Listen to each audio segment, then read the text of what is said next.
Hi, everyone. This is Joshua Hoffman, and welcome to another episode of the Masters in Marketing Agency podcast, where we deconstruct the why and how agency owners found their success and discuss a few things they learned along the way.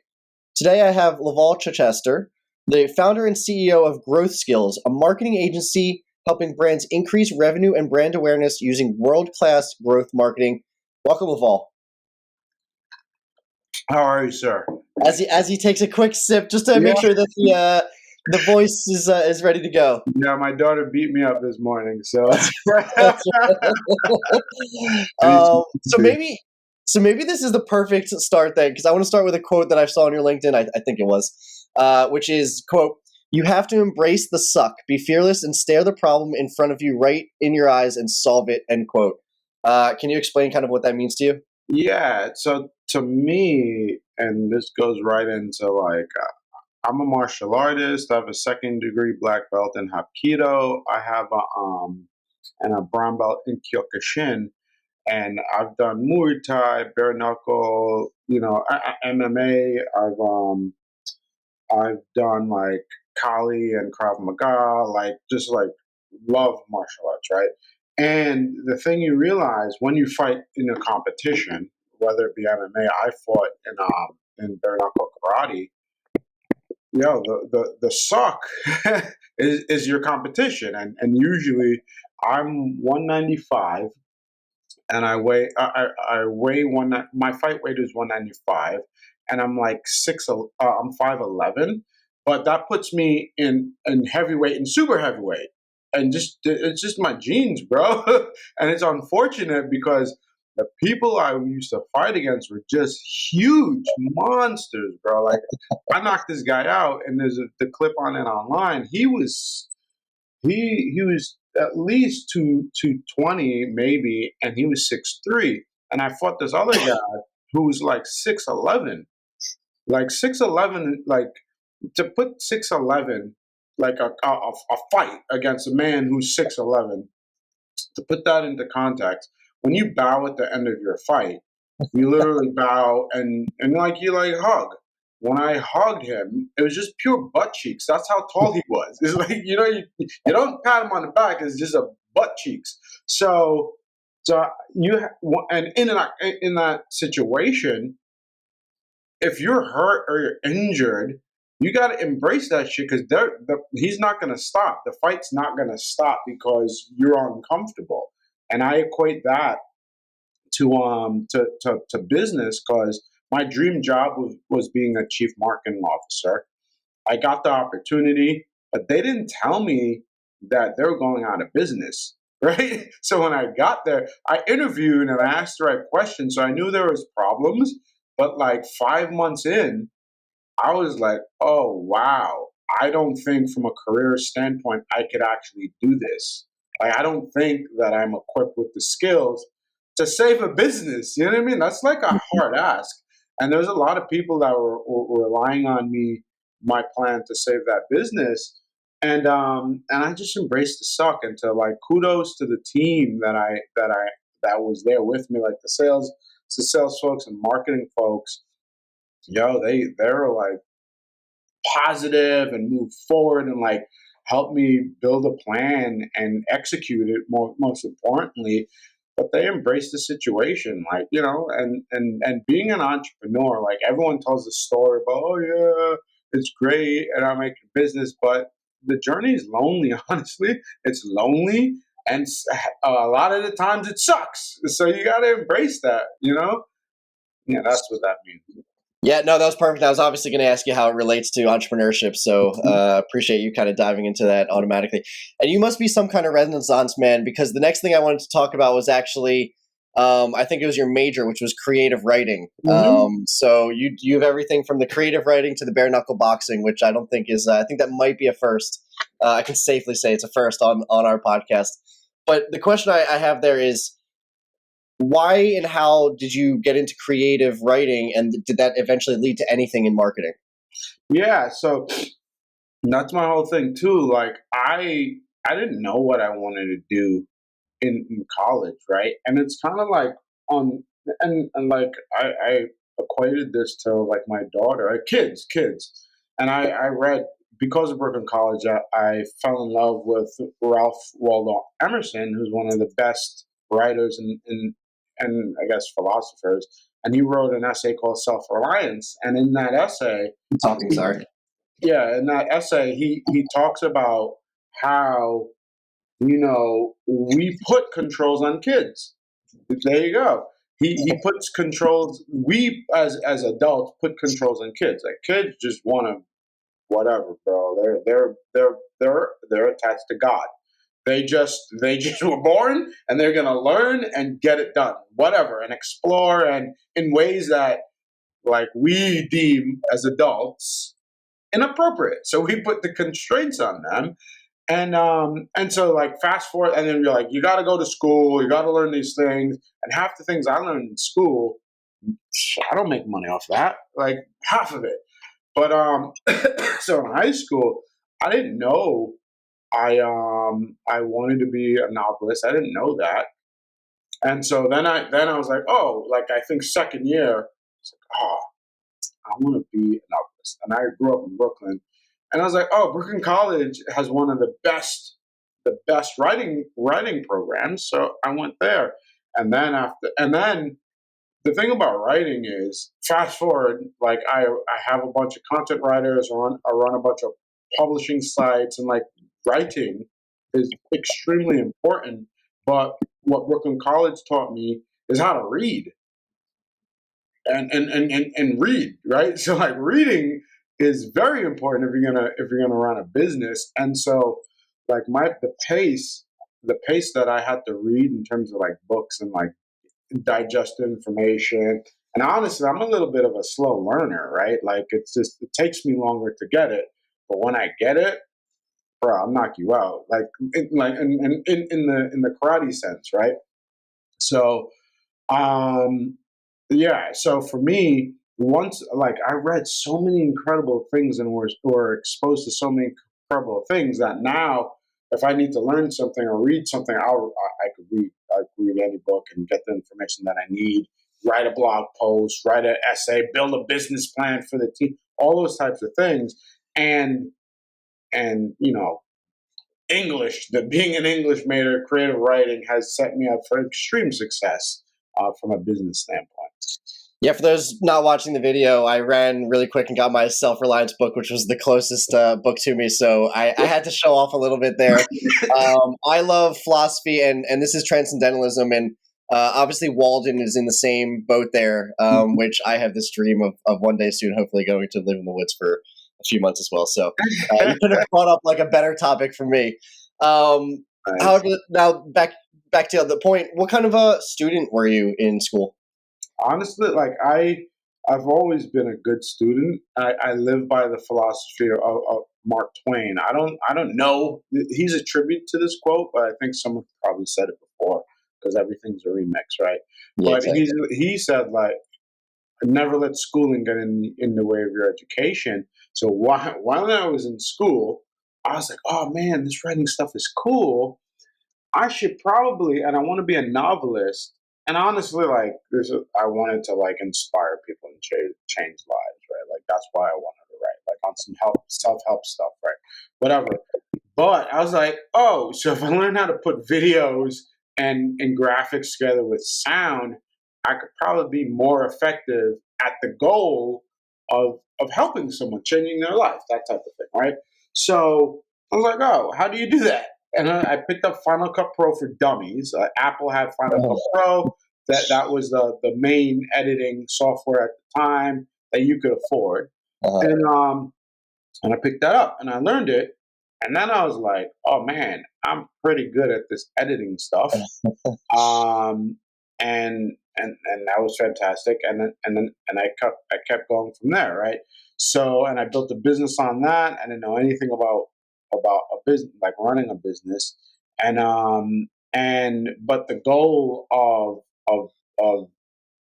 editing and learning that was important, and and from there I learned more goals, and I graduated to um to being a chief marketing officer, which was my main career goal, and from there I went on to running my own thing. So um Yeah. Well, let's double click on that then. Why did you start the firm, and I guess how? Honestly, my first business, I was like, yo, people pay me for this? Great. And because I didn't want to work for anyone, and people were paying me to edit videos. In my what I in each part of my career, what I did was I started to compound skills. So I was like, oh, I know how to write. Oh, I know how to do these videos. Oh, so I'm doing videos for like vitamin water. I should probably learn how to build a website because they're gonna put the videos on the website. And so I taught myself that, and then I'm a poor college kid, so I was like, how do you get traffic to a website? And I learned SEO, and I was like, oh, and just looking stuff up and reading and applying it, right? And I learned SEO. I was like, this is incredible. Fast forward, I didn't know how to run a business. I had to sell. I had to like kill that company. But fast forward, at, I get into advertising, and at one of independent agency, but like big advertising credentials, has been around for 14 years. They had big clients like Apple and Western Union, and I was like, yo, they're gonna pay me to do search engine optimization. This is incredible. So in that situation, because I was self-taught, I quickly realized like these no one knows the applications. They talk about the theory because they read that in some book, but no one has like built a site and actually applied it. And I was just like a unicorn, you know what I mean? And so I was, and even now they put you in very rigid boxes. They're like, oh, that's the SEO guy. So the SEO guy, and especially at this time, will bring me the keywords, whatever that even means. They'll bring me the keywords, and that's it. So as the SEO guy, you can't be creative, God forbid. Despite my background as an English major and running a video production company, being actually creative, no, that's not what SEO guy people do, right? This is like that type of thing, and and but when I took over the group, I was like, the CEO was like, hey, you now have to run organic search and Google Ads. I was like, great. I won't do it unless you let me do it my way. And he was like, I don't know what you're talking about, but sure. And basically, I built a different model, and I took in 14 years, they could not build this group. And my model, which is integrating search, so if you put anything into Google, what I created is a way to show up number one in Google Ads and show up number one in SEO. And we've mastered that at Growth Skills. But this is 2020, let's say 2013, um, into 2014. Even now, like I target companies all the time. I'll show them you're spending $14 million in Google Ads, but you're not ranking organically. And they're like, no one's ever shown me this. And so back then, it was like showing fire to cave people. So I I took the group from 500,000 to 2 million in less than a year, and then to 5 million quickly after that, and that put me on AdAge's 40 on the 40 list. And then from there, I was just like, there's a better way of doing this because at every point I was like, hey, we should do this, and because of the limitations of understanding of the CEO at the time, they don't understand the craft. So it'll be a year until they understand what I was thinking about. And then, oh, we should do it. And they're like, oh, we should do it because a publication told them they should do it. I'm like, if you're listening to the Tradecraft, AdAge, Adweek, if you're listening to what they said you should do, we've lost our way. We're no longer dictating or on the cutting edge. You're just reacting to someone else's point of view. And I've been telling you for years. So for me, it's like I got to do my own thing, but because I could move quicker because it's my craft.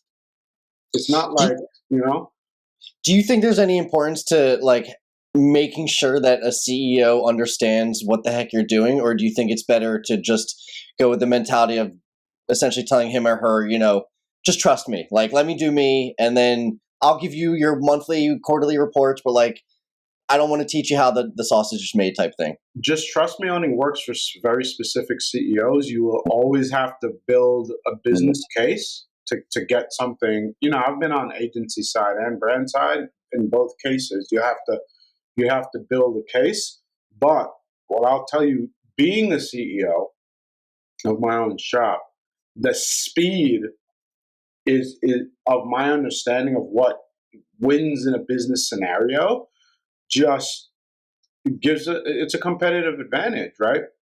So like I try to build the learning version of what we have at Grow Skills with a video based like system, and I try to build it at the old agency, and they're like, oh, so because we built websites, they're like, oh, it's going to cost $300,000 to build it and grow. Like, I got the WordPress. I was like, I have the WordPress theme.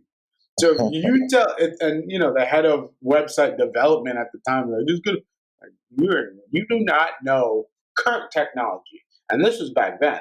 You don't know current technology because current technology, it should not take us that amount of money to build this thing, right? And then, when I was a CMO, Pfizer and GSK came to us and they're like, "Hey, we'll give you $20,000 to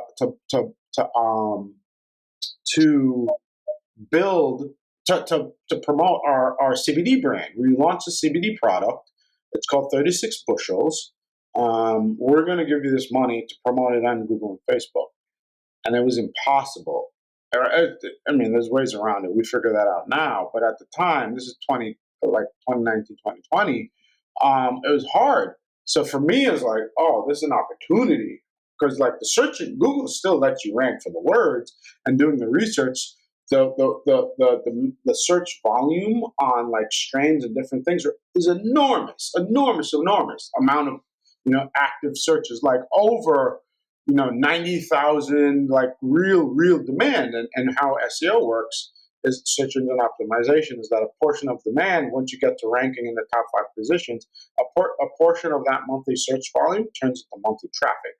And then based on your website conversion rate, that turns into a lead or a sale, right? So when I saw that, I mentioned it to the company CEO, and like, we can't do that. And then when I left, I just built it myself. Like, like people play video games, like building that site was my video game. And now watching the rankings go up, the site traffics go up. Like people collect coins in Mario Brothers. Bro, I collect cash from my websites. I love that. It's real money. Like my wife is like playing Candy Crush. Bro, I'm collecting cash from the internet because my rankings go up. That's my video game.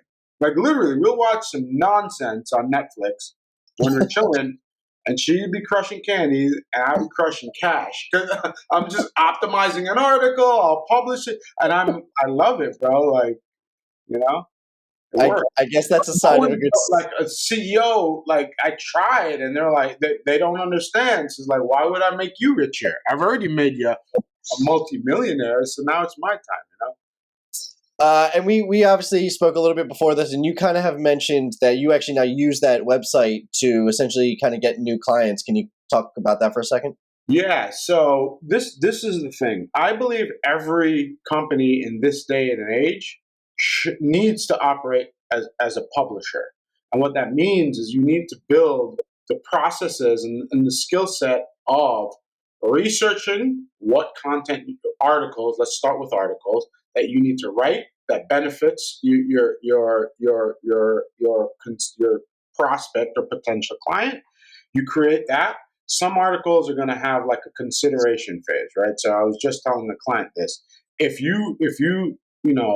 they're a big e-commerce site, and if you're like men's grooming, like some people are going to type in at the highest consideration phase, how to shave, how to shave my beard.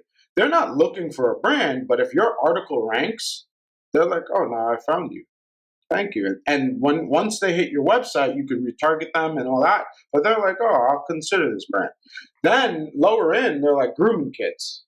or men's grooming kits to be more specific. They're like, oh, let me look at, if they find you, now they're considering, they're actually saying, I want this grooming kit versus that grooming kit.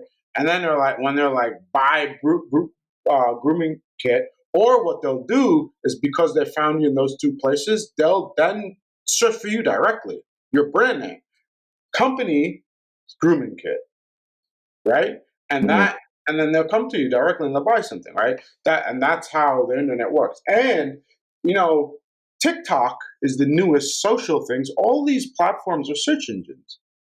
Literally, you put a video on TikTok, you could optimize it for search. People don't think that's SEO, but it's a search engine. And and they're even now promoting it that way, just like YouTube and Pinterest and everything else at Apple, if you have app and all that. So so you know, it's very important to understand these things. I want to go back now again to kind of the beginning of the company. How did you guys, or how did you individually, I guess, maybe get your first customer? Um, you know, I think, I mean, we hit it off. Like, you know, I'm honest, and you know, and like, I built a reputation of like not taking myself too seriously. I'm a nice guy. Like, I'm not an a-hole. And if I can't do something, I will tell you. I'm like, yo, I can't do that. But if I can, I'm gonna do it 100%. So when you're in the trenches in advertising, you meet a lot of people, clients, and all these things, and when you're honest, that's switching up. There's a bunch of charlatans, man. Like they lie. There's a lot of that, and and I'll, you know, I'm gonna do what I said I'm gonna do. And that comes again from karate. Like, talking about fighting does not save you when you're in that ring.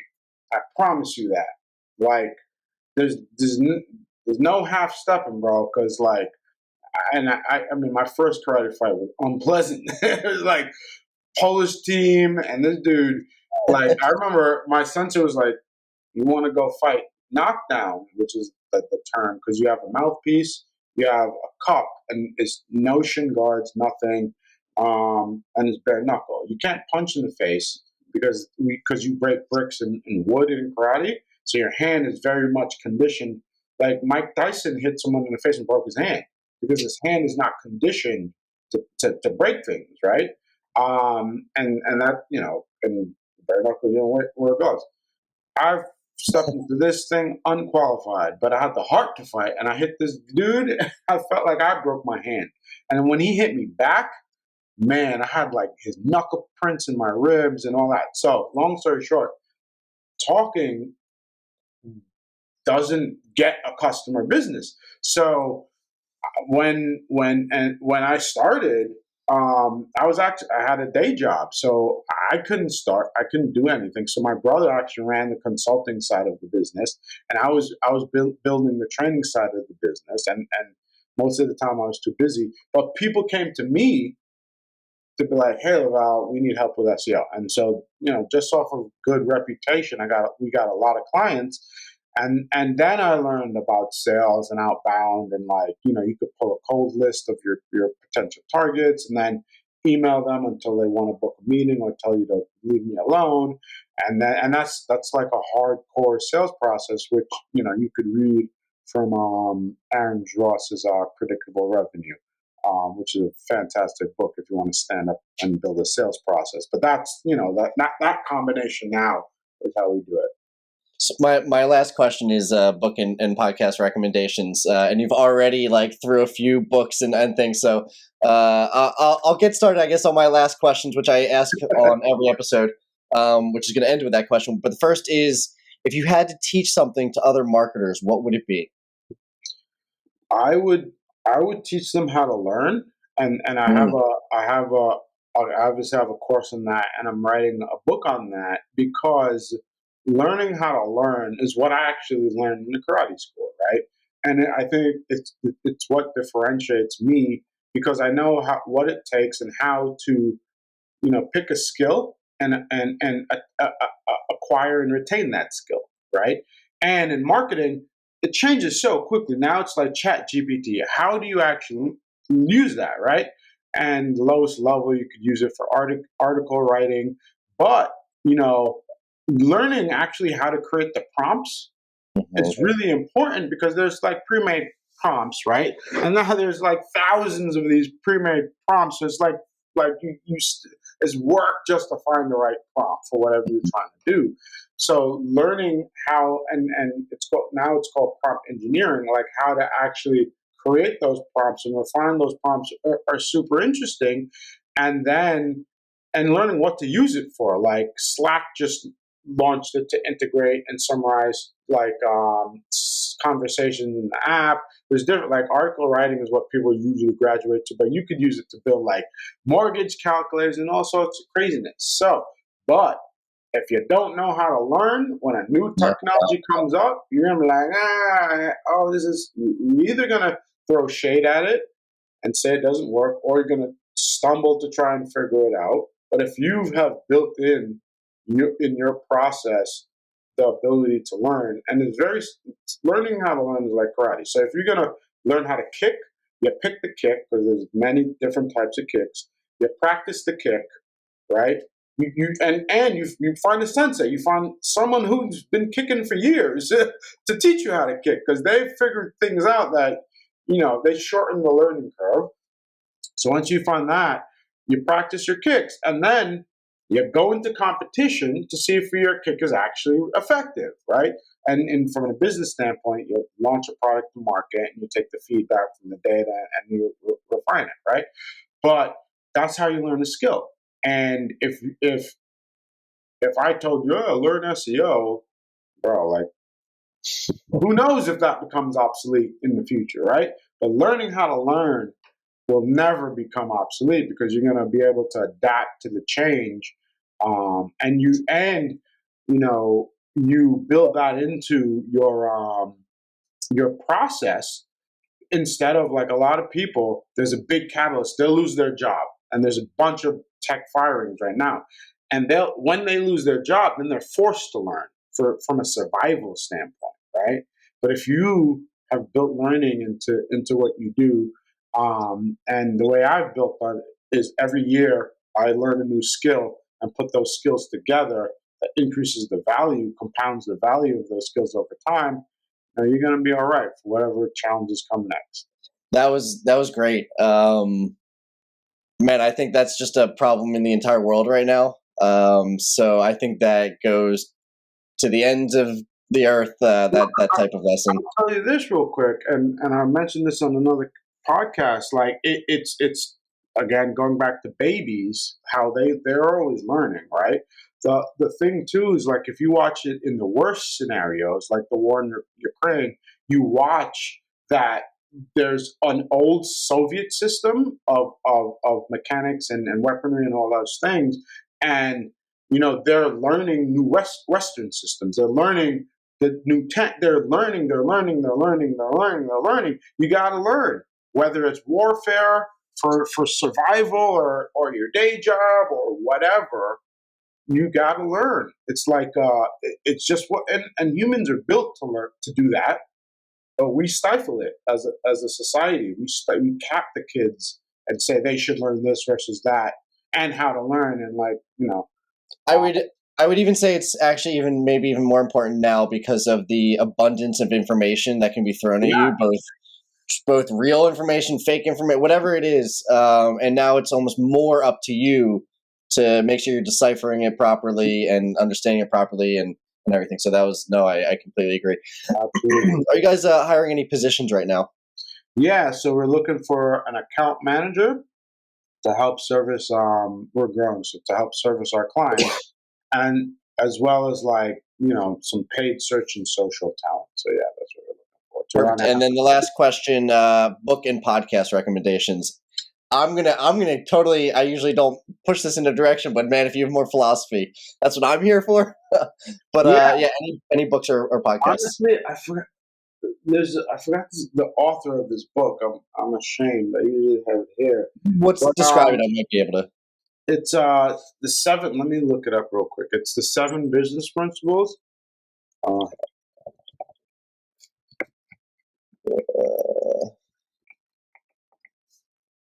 Seven Powers of Business Strategy by Hamilton W. Helmer. Seven Powers, the foundation of business strategy. That book, I've read a lot of things like built lean startup, like all the business books. I've read a lot of them. Zero to One. Zero to One, Peter Thiel's stuff. This book is incredible for building really profitable, scalable, margin-rich businesses. And he uses great, like he tells great stories and case studies of like how Netflix, implemented these powers against Blockbuster, and like just wild, like very, very good. So you understand. And I read it recently. I read it before, and then I was working on my business plan for this year and into the future. And I would have went down the wrong path very, very quickly. I was going down the low margin, hard to execute, hard to sell path. And now the business plan for our cannabis media site, cannabis, CBD, and alcohol site, we're gonna get rich real fast because the moats that we have, and the moats on that property protects our consulting business. Like it just changes. It's like putting on glasses. Like it's like imagine. It's like putting on augmented reality glasses. When you put them on, you get another layer of information on the world and the things around you that you didn't have before.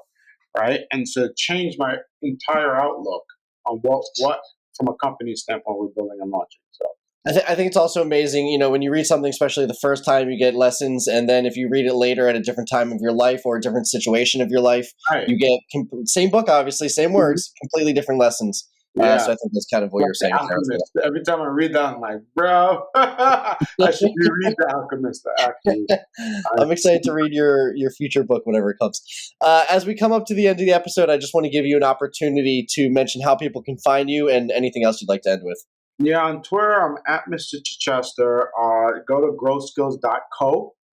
There's a man trying to sell me the .com, and I refuse, just off of principle. We run flavorfix.com as our cannabis, CBD, and alcohol site. We just launched urbanincome.com to help minorities in underserved communities learn how to improve their income. And Lavall Chichester. Search on Google and you'll find it. If you want to watch some good fights, I have not done that yet. I'm shocked I haven't done that yet. Bro. You'll find my knockouts. You'll find like the highlight reels. I used to breakdance at a very high level too. Like so, breakdancing is going to the Olympics in 2024 in France. So it's now an Olympic sport. But I was like, no joke. What? I'm telling you, I could learn skills and some of them were random, bro. Like, I'm going to say it again. I said in the beginning, I think you might be a Renaissance man. The skill, all these skills. But dude, thank you so much for coming on. I thought this was a fantastic episode. And for those of you who learned something new from this episode, please give us a like or a follow so we can obviously continue getting the highest quality of guests. And as always, thank you for listening. Thank you so much, Lavall. That was great. Absolutely, Josh. My pleasure. Thank you for having me.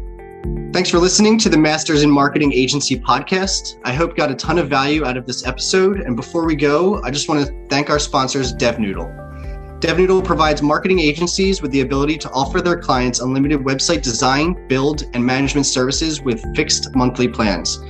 If website design, development, and maintenance is holding your agency back from growing, please reach out to us at devnoodle.com, where we make websites easy for you and easy for your clients. devnoodle.com.